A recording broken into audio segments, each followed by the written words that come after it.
right, from there, we're going to talk about your weather forecast. We are getting so much closer to the weekend, along a bay weekend for moms out there, but we're pressure's on now. On you. Boy.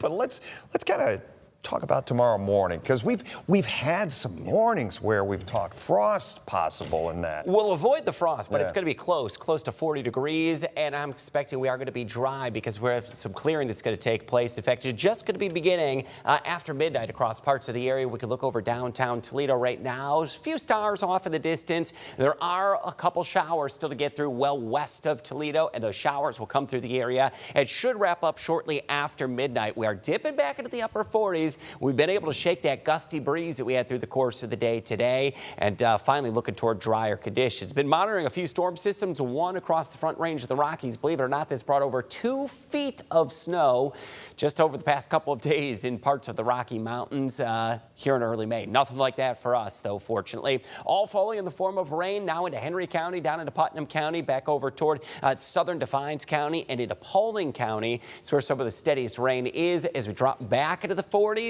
close to 50 degrees east of Toledo out there toward the Lake Erie shore. And you may be thinking, all right, more rain again. Can we shut that off?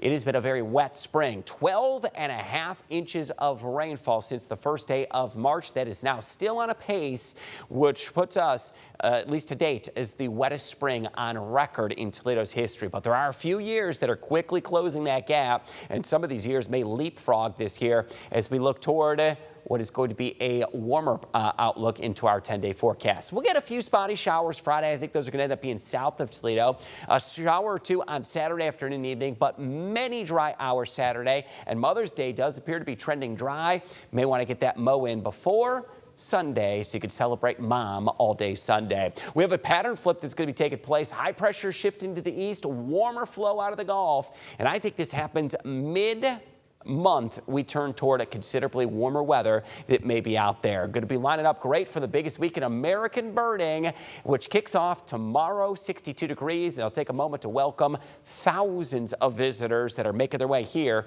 directly to Northwest Ohio. Mainly dry day. That chance of showers going to be a little more likely south of Toledo. We're to 70 on Saturday. There is a developing chance of a late day shower storm, and Sunday has been trending drier and drier. So here's a few showers overnight. They're gone in the next couple of hours. We're very likely to be dry by daybreak, even some sunshine peeking out. The chance of showers is going to just graze the southern half of the viewing area. So largely, it is expected to be a dry day Friday. Saturday will start with dry weather, and then there's a chance you'll see it mid to late afternoon, a few isolated showers and storms that briefly make their way into the area. And Sunday does appear that front may end up being south of us, which will keep much of Sunday dry as well. A few brief showers tonight, cool down close to 40 degrees. Highs on Friday will make it to the lower 60s, and largely going to be a dry day with the best chance of showers south of Toledo. We're going to be in the lower 60s on Friday, back towards 70 Saturday. That chance of a shower storm has been increasing a bit for Saturday, but lowering on Sunday for Mother's Day. So keep those plans with Mom. And if they include outdoor events, you should be just fine Sunday. 58 for Monday, upper 50s at a Tuesday, then back into the 60s Wednesday, Thursday. And then finally, more sustained warm weather should arrive by next Friday into the following weekend.